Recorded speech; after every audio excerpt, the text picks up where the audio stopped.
E aí galera, tudo bem com vocês? Olha só, mais uma diquinha do professor Pedrão. O nosso tema de hoje é justamente sobre o feudalismo. Pedrão, o que é o feudalismo? O feudalismo, ele foi um sistema político, econômico, social que existiu durante a Idade Média. Nós já falamos sobre Idade Média. Idade Média é aquele período que vai da queda do Império Romano do Ocidente até a conquista do Império Romano do Oriente.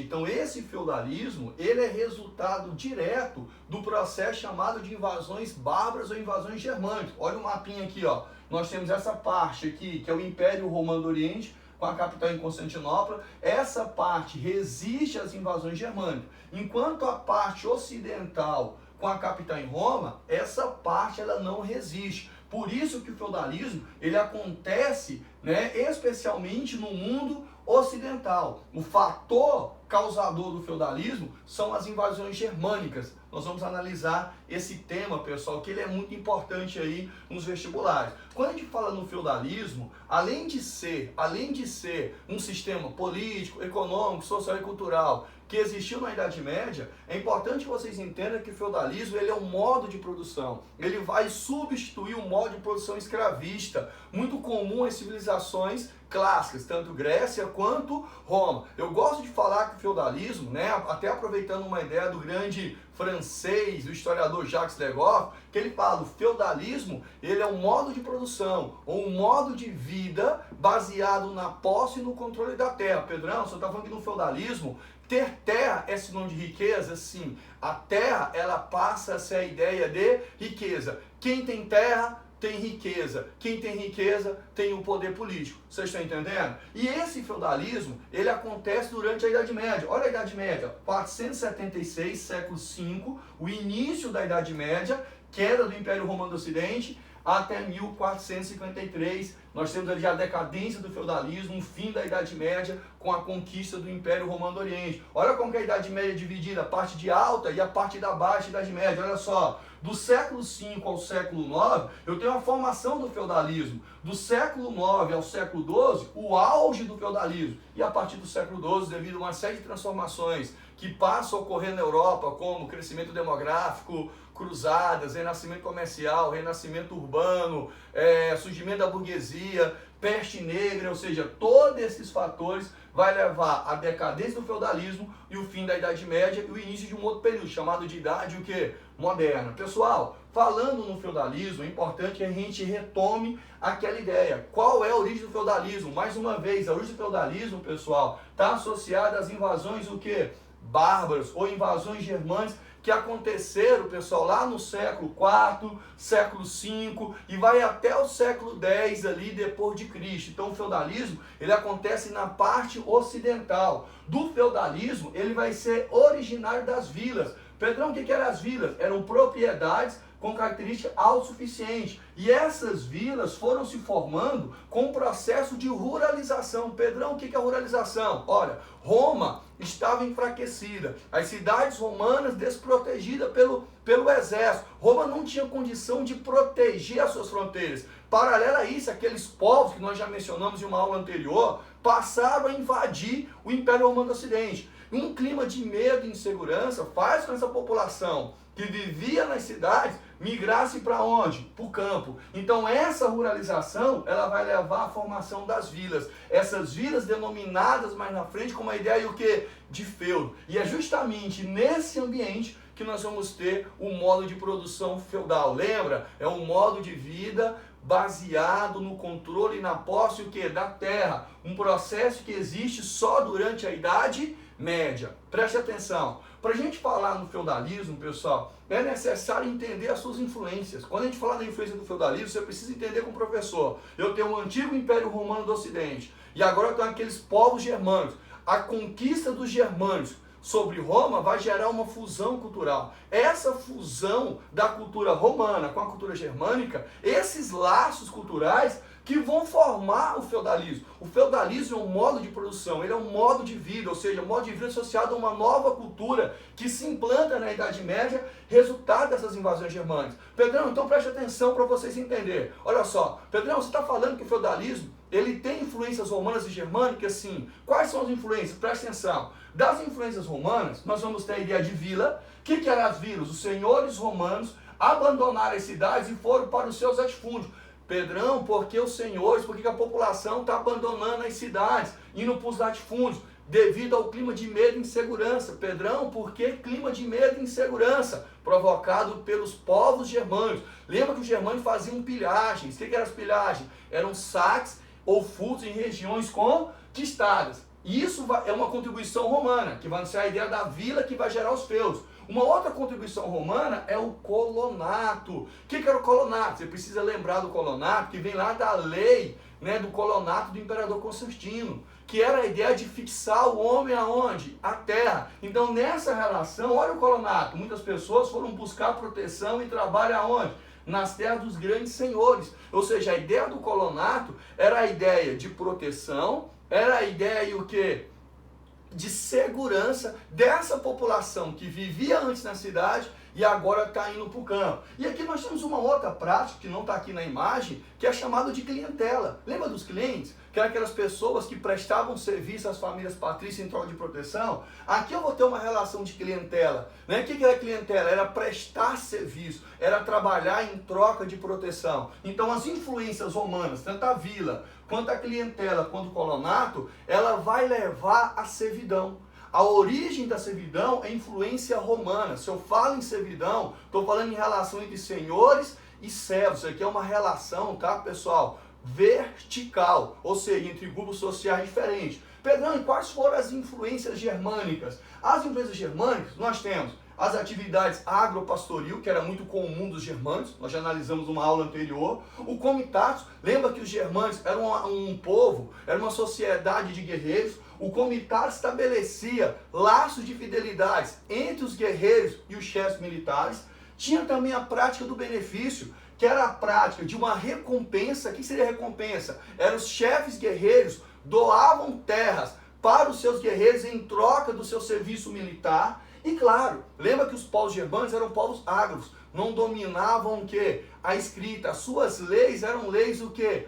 Orais, baseadas no costume, ou seja, direito consuetudinário, ou seja, os costumes transformaram-se em leis. Então, olha só, dos valores romanos vai surgir a ideia de servidão, a relação entre senhores e a relação entre servos, uma relação de dominação. Aqui é uma relação vertical. Das influências germânicas, vai surgir as relações entre nobres. Se eu falo relações entre nobres, são relações o quê? Horizontais. E é dessas influências germânicas que vai surgir o que a gente chama de relação de sucerania e vassalagem. Então preste atenção, o feudalismo ele é resultado das invasões germânicas, ele é um modo de vida baseado na posse e no controle da terra. O feudalismo ele tem suas influências romanas, que gera a servidão, e as influências germânicas, que leva à relação de sucerania e vassalagem. Estão compreendendo? Olha só, galera, nesse contexto, como é que era a economia feudal? Presta atenção, se eu tenho uma vida agora rural, a população está indo para o campo, eu vou ter uma economia o quê, pessoal? Que ela gira em torno do feudo, ela gira em torno da terra. A terra era um grande latifúndio que pertencia a um senhor feudal, que era um homem da nobreza. É importante que vocês entendam isso. Então o feudo ele é autossuficiente, tinha uma economia agrária e de subsistência. Então, a economia agropastoril, de subsistência e autossuficiente, né? Praticamente uma economia amonetária. Não é que não existia moeda, era com uso restrito de moeda. Porém, quando tinha relação comercial, essa relação comercial era por meio do escambo. Que tipo de escambo? Escambo in natura, ou seja, produto por produto. Então eu tenho uma economia amonetária, eu tenho uma economia agropastoril, tanto autossuficiente quanto de subsistência. E claro, quem trabalha na terra do Senhor são os servos. Os servos trabalham e os servos pagam impostos. Pedrão, como que os servos pagam impostos se eles não recebiam um salário? A gente vai mostrar isso aí mais na frente. Mas a gente já dá uma ideia, ele vai pagar ou com o que ele produz, ou vai pagar com o próprio trabalho. Beleza? Então olha a economia feudal. Dentro desse cenário, olha como é que era estruturada a sociedade feudal. Era uma sociedade rural, era uma sociedade patriarcal, né? Não diferentemente da Grécia e da Roma, que a mulher também era considerada inferior ao homem, era uma sociedade ruralizada, que as relações aconteciam no campo, era uma relação de dependência pessoal, porque tanto o Senhor dependia do servo, quanto o servo dependia do Senhor, da mesma forma que o sucerano dependia do vassalo, e o vassalo dependia do sucerano. Podemos falar que era uma sociedade, pessoal, estratificada, praticamente sem mobilização social, era uma sociedade estamental, dividida em estamento fixo. Preste atenção, nós temos aqui em cima o clero, também chamado de oratores. Qual era a função do clero ou oratores? Era rezar. Qual a função da nobreza, chamado de belatores? Era guerrear. E qual era a função dos servos, chamado de laboratores? Era trabalhar. Então, mais ou menos assim, ó, Deus quis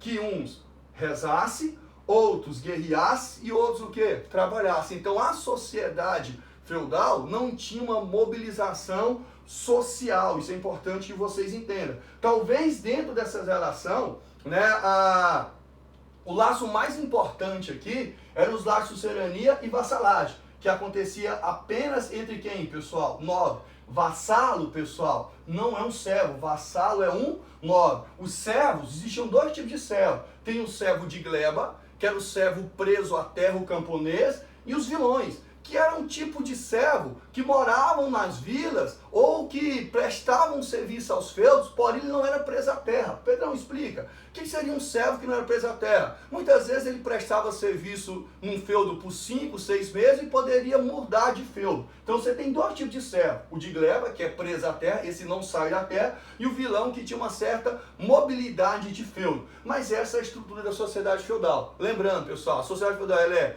rural, ela é patriarcal, ela é cristianizada, marcada pela dependência pessoal, marcada por relações de sucerania e vassalagem. Quem é o servo? O servo, de uma maneira geral, é um homem o quê? Livre, porém ele é preso à terra. Ele é escravo? Não. Por que ele não é escravo? Porque ele não é mercadoria. O modo de produção é chamado modo de produção feudal e não mais o modo de produção escravista. Tá bom, pessoal? Olha só, nesse contexto, como é que seriam as relações, né, de sucerania e vassalagem? Nós vamos perceber que a política no feudalismo era um poder descentralizado. Apesar de a gente ter a figura do rei, o rei aqui, ele era mais um poder simbólico, né? Uma pessoa mística, uma pessoa sagrada. O rei não tinha condições de impor o seu poder em uma determinada região. Por isso que o poder estava na mão da nobreza. E essa nobreza fazia a relação de sucerania e vassalagem, né? Presta atenção, quem é o sucerano? É geralmente um nobre mais poderoso. Era um nobre que doava terra a um outro nobre em troca de fidelidade. Quem é o vassalo? O vassalo é o nobre que recebe uma terra e jura o quê? Fidelidade. Então aqui nós temos um contrato de vassalagem que é dividido em 3 momentos. Era uma homenagem que o vassalo encontra e faz uma homenagem ao sucerano. O juramento de fidelidade, o vassalo jura servir o sucerano, e a investidura, que era uma troca. O sucerano concede um benefício, né? Que seria benefício? Um feudo, um título, uma terra ao vassalo em troca do quê? Em troca dos seus serviços militares. Então, essa é uma relação importante do sistema feudal. Por isso no feudalismo o poder é descentralizado. Isso aqui é uma característica de origem o quê? Germânica, tá, galera? Olha só. Para a gente fechar no feudalismo, como é que era a ideia ainda nessa sociedade feudal? Nós temos uma cultura ideológica do teocentrismo. Teocentrismo, Deus no centro do universo, ou seja, nós temos uma forte influência da igreja católica. A igreja era a maior instituição, né? Atuava em todos os setores sociais, influenciava a política, influenciava a economia, tanto que a ideia de sociedade baseada num conformismo e coletivismo, você é servo pela vontade de Deus, né? Isso é até uma forma de você justificar uma sociedade estamental e tentar controlar as revoltas camponesas, porque o camponês não adiantava se rebelar, ele era servo porque Deus quis que ele fosse servo. Está entendendo a relação? Olha só, uma ética paternalista cristã, mais uma vez, a ideia da mulher inferior ao homem. E isso era afirmado pela Igreja Católica. Grandes pensadores da Igreja Católica chegavam a dizer que a mulher era um diabo doméstico ou que a mulher era um macho deficiente. A ideia da mulher, né, ser diminuída, a ideia da mulher ter esse estereótipo de inferioridade em relação ao homem é uma influência paternalista cristã, até baseada no livro de Gênesis, na história de Adão e Eva. Eva foi manipulada pela serpente e convenceu Adão a comer o fruto proibido. Então, na Idade Média, as mulheres, muitas vezes chamadas de bruxas, as mulheres eram perseguidas, as mulheres eram taxadas de uso fácil dos demônios, que as mulheres poderiam ser manipuladas facilmente pelo capeta, né, pessoal? Não muito diferente, brincando, tá, galera? Beleza aqui, estão entendendo a relação? Olha só, para a gente fechar essa questão do feudalismo, o que é feudo? Feudo era a vila, feudo era uma propriedade. E essa propriedade é dividida em 3 partes: o manso senhorial, o manso comunal e o manso civil. Presta atenção, todo feudo pertence ao senhor. Porém, a parte que fica o castelo, que fica as melhores terras, é o manso senhorial. Quem trabalha no feudo? É o vassalo? Não, o vassalo é nobre, o nobre não trabalha. Qual é a função da nobreza? É guerrear. Então quem trabalha é o servo. Então tudo que se produz no manso senhorial pertence ao senhor. Quem trabalha para o senhor é o servo. O que é o manso civil? Eram as terras arrendadas, ou seja, as glebas, eram os lotes de terras doadas ao servo. O servo tem terra? Não, lembra que no feudalismo, pessoal, o servo, ele vive na terra em troca de proteção. Qual a origem desse servo? Parte desse servo vinha da cidade. Lembra que as cidades romanas foram atacadas pelos germânicos. Então parte desses povos que saíram das cidades, vieram para o campo, pedir proteção para esse senhor feudal em troca, né, de um lugar para viver. E o senhor, além de dar o lugar de viver e além de oferecer proteção, precisava de trabalhadores. Então esse servo é quem mantém toda a estrutura econômica e social do feudalismo. É ele que trabalha. Então o manso civil eram as terras arrendadas aos servos. E o manso comunal? Eram bosques, pasto, floresta, era de uso comum. Tanto os servos quanto os senhores poderiam utilizar o manso comunal. Então isso aqui é uma dicasinha, pessoal, importante para vocês lembrarem. E para a gente fechar o feudalismo, quais eram as obrigações desse servo juntamente com o seu senhor? Ó, o servo deveria pagar a covéia. O que era a covéia? Era um trabalho gratuito dos servos, 3 dias por semana no manso senhorial. Que tipo de trabalho? Na agricultura, construindo, colhendo. Tinha as banalidades, que era o imposto pago pela utilização da infraestrutura do feudo. Pedrão, o que seria essa infraestrutura? Qualquer equipamento, qualquer utensílio do feudo que o servo utilizava, ele tinha que pagar. Pedrão, como que o servo paga se ele não recebe salário? Ou ele paga com o que ele produz, ou ele paga com o próprio o quê? Trabalho. O que era a talha? A talha era metade do que o servo produz. Lá no manso civil, ele entrega para o senhor. Então olha só aqui essa imagem, pessoal. Preste atenção aqui de novo, ó. Olha só aqui. Opa, defeito, calma. Calma, vai dar certo, pessoal. Aí eu, né, com problemas técnicos. Presta atenção. Metade do que o servo produz no manso civil, ele tem que entregar para o senhor. Isso chama de talha. Qualquer equipamento que ele utiliza do senhor, ele tem que pagar. Isso chama banalidade. O servo, ele tem que sair do manso civil durante 3 dias por semana, trabalhar no manso senhorial. Isso é chamado de covéia, beleza? Olha só, pessoal, nós temos aqui a mão morta, que é uma espécie de taxa, né, sobre herança. Quem paga isso? É o servo. Vou dar um exemplo. Os herdeiros dos servos que morriam deveriam pagar uma taxa para permanecer no feudo, tá bom? Caso não pagasse, o senhor poderia expulsar o servo das suas terras. Nós vamos ter a captação, que era o imposto por cabeça. Podemos colocar aqui também o dízimo. O dízimo não é um imposto pago ao senhor, é um imposto pago à igreja. Tá? Beleza. Tranquilo, galerinha? Olha só, essa foi uma diquinha aqui sobre o mundo feudal. Espero que vocês aí tenham compreendido. Qualquer coisa, pessoal, né? Tamo junto aí. Abraço.